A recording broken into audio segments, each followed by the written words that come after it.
Nay, tingnan mo tong balita. Oh, ano yan, anak? Nanalo tayo ng loto, Nay! Mayaman na tayo? Oo, Nay! Teka lang, ipapost ko to. Nanalo kami ng loto. Mag-ready na ako, anak. Madami-dami ata tayong bibilangan ng pera. A few moments later. Anak, tara na! Kunin natin yung pera! Hello. Nakita ko yung post mo. Nanalo pala kayo ng loto, ha? Oo. Ba't pala andito ka? Di ba crush mo ko? Liligawan sana kita. Che! Di ba nireject mo ako dati? Peperahan mo lang ako eh. Hoy, lalaki ka! Alam ko na balak mo. Porket nanalo kami ng loto, jujuwain mo na tong anak ko? Hindi ko naman po peperahin yung anak nyo. Ay, oo, Mare. Hindi naman peperahan ng anak ko yung anak mo. Oh, ba't nandito ka? Makikipag-close sana ako sa'yo kasi magiging bilang ka na ng anak ko. Ay, tiilan nyo kami. Peperahan nyo lang kami. Lumayas kayo dito. Nabasa niyo na ba yung balita? Mali daw yung lumabas sa loto. Kayo yung panalo. Kami yung nanalo. Mayaman na tayo! Hindi kami yung panalo. Nay, magiging mahirap na tayo ulit. Paano ba yan? Kami pala yung panalo. Lalayas na kami, ha? Sandali lang, Mare. Pag-usapan natin yung kasal ng anak natin. Oo. Ilang anak ba gusto mo? Walang ikakasal. Peperahan nyo lang kami. Mare, hindi naman sa ganun. Ngayong kami naman nanalo, gusto mo ikasal kami? Ang pangit kaya ng anak mo. May balita na naman. Sila daw ulit yung panalo. Ano? Hindi kami panalo! Mali na naman. Kayo pala yung panalo. Mayaman na tayo ulit, anak! Oh, paano ba yan? Mayaman na kami ulit. Tara, ikasal na tayo. Magutom kayo. Layas! Bye! Wow, Edward. Ang ganda naman ng bahay mo. Simula ngayon, Scarlett. Dito ka natitira, ha? Masanay ka na. Matanong ko lang, bakit pala gusto mo akong panagutan? Di ba, iniwan mo na ako? Scarlett, hindi naman talaga kita iniwan. Alam mong, kinailangan ko lang sumama ng matagal sa ibang bansa. Kasama yung mga magulang ko. Ang importante, nandito na ako, Scarlett. Bubuo na tayo ng pamilya. Ang sarap naman pakinggan nun. Oh, Scarlett, bakit? Ang sakit ng tiyan ko! Ha? Teka lang, tatawag ako ng nurse, ha? Diyan ka lang. Edward. Buti na lang dumating ka, tita. Ako, Edward, salamat sa pera, ha? Makakasiguro kang kay Scarlett Lato mapupunta. Bakit nandito yung babaeng yan, ha? Paalisin niyo yan! Ha? Anong nangyayari? Scarlett? Anak, di mo ba kilala? Nanay mo ko. Hayaan mo, baka dala lang ng pagbubuntis niya. Tawag lang po ako ng nurse, ha? Scarlett, dyan ka lang, ha? Edward, wag mo akong iwan, please! Wag mo akong iwan dito sa babaeng to! Akala mo ba makakatakas ka sa akin? Binigyan ako ng malaking pera ni Edward, oh. Nakuha ko na yung gusto ko. Ngayon, pwede ka na mawala. Nay, wag po, please. Scarlett, pigilan niyo babae niyan! Brianna? Tita, anong ginagawa niyo kay Scarlett, ha? Wala. Ina-adjust ko lang yung unan niya. Napakasama mo, tita. Sariling anak mo, papatayin mo? May ipapakulong ako dito. Ano? Kulong? Edward, nakatakas siya. Scarlett, hayaan mo na siya. Hindi ka na niya pwedeng saktan, ha? Paano yung pera? Buti na nakatakas ako. At least may cheque naman ako. Nasaan na yun? Nasaan na yung cheque? Ito, naiwan niya. Thank you, Edward. Masaya ako para sa inyo, ate. Scarlett, Brianna, hanggat nandito ako, poprotektahan ko kayong dalawa. Nay! Yes, anak? Si tatay po kasi nakita ko po ng isang araw may kasamang ibang babae. Humanda yung tatay mo sa akin. Few moments later. Mars! Uy, Mars, anong ginagawa mo dito? Mars, may problema ako. Ano yun, Mars? Pinalayas ako sa amin, Mars. Hala, bakit ka pinalayas? Nalaman nila na buntis ako. Buntis ka, Mars? Mars, di ko alam gagawin ko. Kalma ka lang, Mars. Mars, pwede bang dito muna ako manirahan? Ha? Ba't di na lang doon sa nakabuntis sa'yo? Yun na nga, Mars. Nandun ba asawa mo? Wala siya dito. Bakit mo hinahanap, Mars? Sabi mo dun sa nakabuntis sa akin. Ha? Si tatay po kasi nakita ko po ng isang araw may kasamang ibang babae. Walang iya ka, Mars! Nay, ang taas ng grades ko, oh! Oh, Kyle, galingan mo sa school, ha? Opo, Mami. Oh, eto baon mo. Mag-iingat ka dun, anak, ha? I love you. Hindi na ako yung favorite ni nanay. Hoy, gumising ka na. Puro katulog dyan. Nagluto kita na paborito mo ulam. Kumain ka na dun. Sige po, kakain na ako. Baka ayaw niya lang talaga sa akin. Brianna! Binilan kita na skincare mo. Alam ko kasi mahilig ka dito. Wow, Nay! The best ka talaga. Siyempre naman, anak kita eh. Namimiss ko na banding natin, Nay. Anak, tara TikTok tayo. Sige, Nay.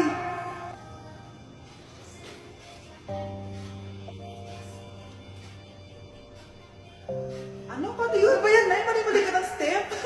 Nay, iniwan na ako ng boyfriend ko. Hindi ko na kayang mabuhay. Ay, naku, okay lang yan, anak. Ang pangit naman ng boyfriend mo eh. Oo nga, Nay, pangit naman yun eh. Alam mo, anak, kumain na lang tayo, tara. Sige, Nay, kain tayo. Anak, hindi ko na mabasa to. Oh. Ano daw sabi? Nay, binalan kita ng salamin. Alam kong nahihirapan ka na makakita. Wow, thank you, anak. Palala na ng palala yung paningin ko. Sana makita ko pa kayong tumanda. Miss na kita, Nay. Alam kong kahit wala ka na, ako pa rin yung favorite mo. Anak, miss na kita. Nay, salamat sa pagdalaw sa akin. Gusto ko lang sabihin na mahal kita. Pinagsasabi mo dyan? Ginawa mo naman akong patay? Buhay ka pa pala, Nay. Trip ko lang magdrama dito. Maghugas ka nga ng plato doon. Eto na, Nay. Maghuhugas na ako ng plato. Tumata akong mamatay eh. Ay, yung buhok ko sa Yun din mo, bro. Okay. Now yung ano. Wala talaga. Ah! Nay! Ulit!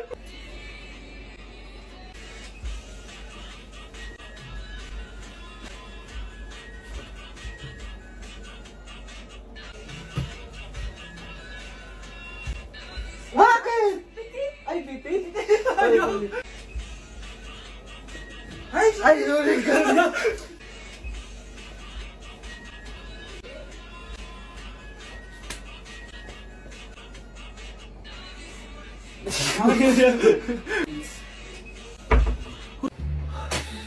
Good morning, anak! Pinagluto kita ng paborito mong ulam. I love you, anak! Sige po, Nay. Tara, kain na tayo.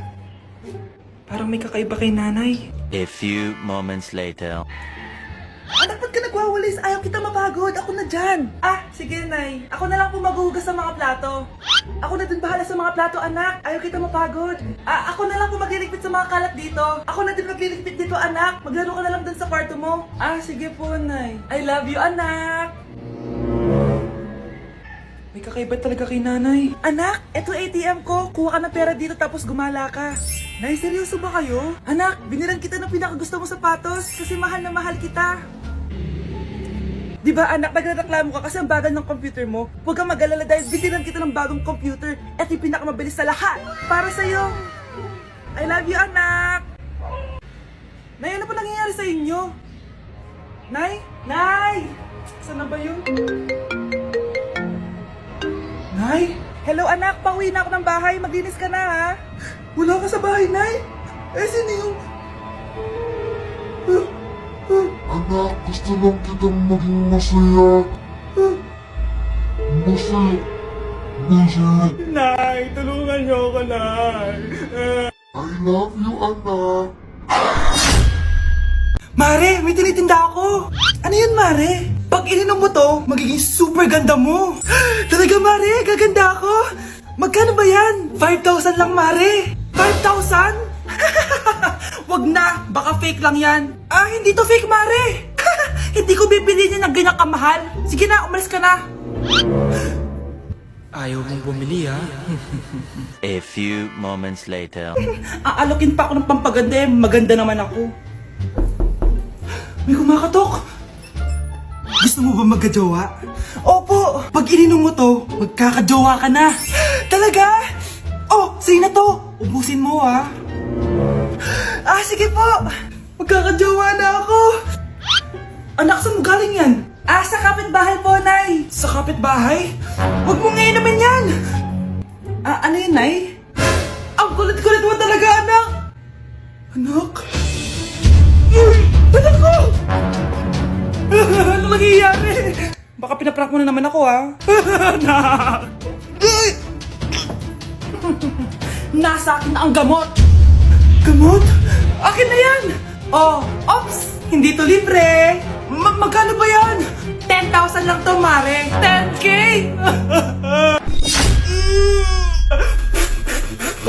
Aroy, tinanggalan ako ng ngipin. Napakalaki ng tinanggal sa akin. Hello guys! Kung napapansin nyo, naka-brace na naman ako. Ilang araw din ako di makakain na maayos dahil sobrang sakit niya guys. So bakit nga ba ako nagpa-brace ulit? Fun fact lang guys, 6 years na ako naka-brace before. Pero di pa rin na-address yung issue sa ngipin ko. Kung makikita nyo sa picture guys, medyo palabas or flared yung ngipin ko. Kaya naman nag-decide na ako na magpa-brace ulit. Sabi din ng dentist ko, kailangan daw tanggalin yung 4 na premolars ko para daw pumasok yung mga ngipin ko. Kaya ngayong araw, tatanggalin yung mga premolars ko. Bago pala ako pumunta ng dentist, kumain na muna ako kasi alam ko di ako makakain mamaya. Buti na lang talaga masarap ang ulam at nakakain talaga ako na madami. Medyo kinakabahan nga ako kasi ngayon na lang ulit ako mabubunutan ng ngipin. Yung last bunot ko ata nung bata pa ako. Dahil tulog pa si Honey Bunch, di ko na siya gigisingin. Ako na lang mag-isa pupunta sa dentist. Good luck na lang talaga sa akin mamaya. So ayan, kinakausap na ako ni Doc. Sabi niya wala daw ako mararamdaman na sakit kasi may anesthesia naman daw na ilalagay. Ito pala yung x-ray ng mga ngipin ko. So yung may black dot dyan, yun yung mga tatanggalin. Kung makikita nyo din, impacted din yung wisdom tooth ko. So ipapatanggal ko din yan soon. Ito na guys, last look na buo ang ngipin ko. Kasi mamaya bungal na ako. Ayan guys, nilalagay na ni Doc yung numbing cream para kapag in-inject na ako ng anesthesia, wala na ako maramdaman. Dito sa part na to, di ko na ma-feel yung bunganga ko. At thank you Lord talaga, hindi siya masakit. Parang hinihila lang yung ngipin mo ganun. Charan! Tapos na, medyo nahirapan si Doc ha. Paano di mahihirapan? Sobrang laki ng kinukuha. Rate ko yung pain niya, siguro 3 out of 10 lang. Pero alam ko mamaya pa to sasakit pag wala na yung anesthesia. Sabi ko din kay Doc kung pwede ko bang itago yung ngipin ko, ilalagay ko lang sa ilalim ng unan. Eto na guys, ang itsura ng ngipin ko ngayon. Bungal ira na. Dalawa lang pala muna binunot ni Doc kasi next week daw yung dalawa pa. So yun lang naman guys, bye! Anak, may bisita ka! Sino po, Nay? Oh anak, na paano ka? Ba't parang nakakita ka ng multo? Ah, wala, Nay. Ma'am, kamusta naman po yung anak ko sa school? Isusumbong ko si Kyle sa inyo, ma'am. Ma'am, bakit? May ginawa ba siya? Yang anak mo kasi. Ano po, ma'am? Napakagaling, oo. Masipag at matalino yan sa school, ma'am. Opo, tama, Nay. Buti naman. Akala ko kasi kung ano na ginagawa nito eh. Kaso ano, ma'am? May mga kailangan lang ako itanong sa inyo, ma'am, kung totoo ba tong nasa test paper ni Kyle. Patay ako nito. O sige, ma'am. Unang tanong, anong pangalan ng nanay mo? Susan, ang sagot niya. Tama ba, ma'am? Tama naman, ma'am. Pangalawa, ano ang trabaho ng nanay mo? Ang sagot niya, housewife. Tama ba? Oo, ma'am, tama. Okay. Pangatlo, ano ang gustong ginagawa ng nanay mo sa'yo? Pinaglulutuan, binibigyan ng baon. Tama ba? Oo naman, mahal na mahal ko yan si Kyle. Ano ang ayaw na ginagawa ng nanay mo sa'yo? Wala naman nakalagay dyan, di ba ma'am? Kasi wala naman ako ginagawang masama sa kanya. Ang nakalagay dito ay, palaging inuutusan. Pinapalo ng hanger. Anay! Binabato ng kaldero, sinisigawan, minumura, at pinapalayas. Tama ba, ma'am? Walang iya ka, anak. Halika rito. Nay, wag mo. Pinapalo pala kita ng hanger, ha? Halika rito, matatamaan ka sa akin. Nay, test paper lang yan eh. Ma'am, kumalma ka. Kumalma? Kasalanan mo to eh. Ikaw una matatamaan sa akin. Sabi ko na kalalayas na ako eh. Nay, kasama ko si Cheska, yung best friend ko. Ang ganda naman yung best friend mo, anak.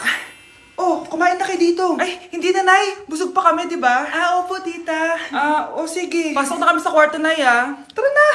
Tagal na natin di nagkita, bes. Oo nga eh. Pero syempre, best friend pa din tayo. Basta, walang iwanan, Oo naman, walang iwanan. Hanggang sa kabilang buhay pa yan. Lusya, bata pa tayo. Matagal pa yan. Manood na nga tayo. Sige, kunin ko lang ang mga chichirya natin. Mare! Oh, Mars, ang ginagawa mo dito? Nandiyan ba si Scarlett? Bakit, Mars? Si Jessica kasi, yung best friend niya, nasagasaan daw kagabi. Ha? Kasama pala ni Scarlett kanina si Jessica. Oo nga. Manonood nga kami ngayon ng movie sa kwarto eh. Scarlett, maniwala ka. Nakalamay na siya ngayon. Di magandang biro yan, tita. Sige na, ipasok na ako. Eto, picture ng lamay niya. Ayaw niyo pa maniwala, Jessica? Saan nagpunta yun? Matawag? Scarlett? For sure, alam mo na yung nangyari kay Cheska. Pupunta ka ba sa lamay niya ngayon? Ano pong sabi niya, tita? Scarlett! Scarlett, lumabas ka dyan! Hi, Scarlett. Tara, nood na tayo ng movie. Cheska? Di ba walang iwanan? Sumama ka na sa akin. Anak, maganda ka na. Bibili tayo ng bagong kotse. Talaga po, Nay? Excited na ako. Oo, anak. Kaya magbihis ka na. Tara na. Sige po, Nay. A few moments later. Welcome po, ma'am. Bibili po ba kayo ng kotse? Pumunta kami dito sa car shop, di ba? Baka submarine yung bibili namin. Meron po kami dito, ma'am. Bagong-bago. Murang-mura. Abay, anong tingin mo sa akin? Walang pera? Judgmental ka, Di naman po sa ganun, ma'am. Tignan niyo po. Sige, titignan ko. Ang ganda, di ba, ma'am? Oo, ang ganda nga. Tapos, ang bango pa. Wow, ang ganda. Magkano ba to? 20,000 lang po yan, ma'am. 20,000? Ba't ang mura? Baka may sira to, ha? Ah, wala pong sira yan, ma'am. Nay, ang ganda nito. Bilhin mo na.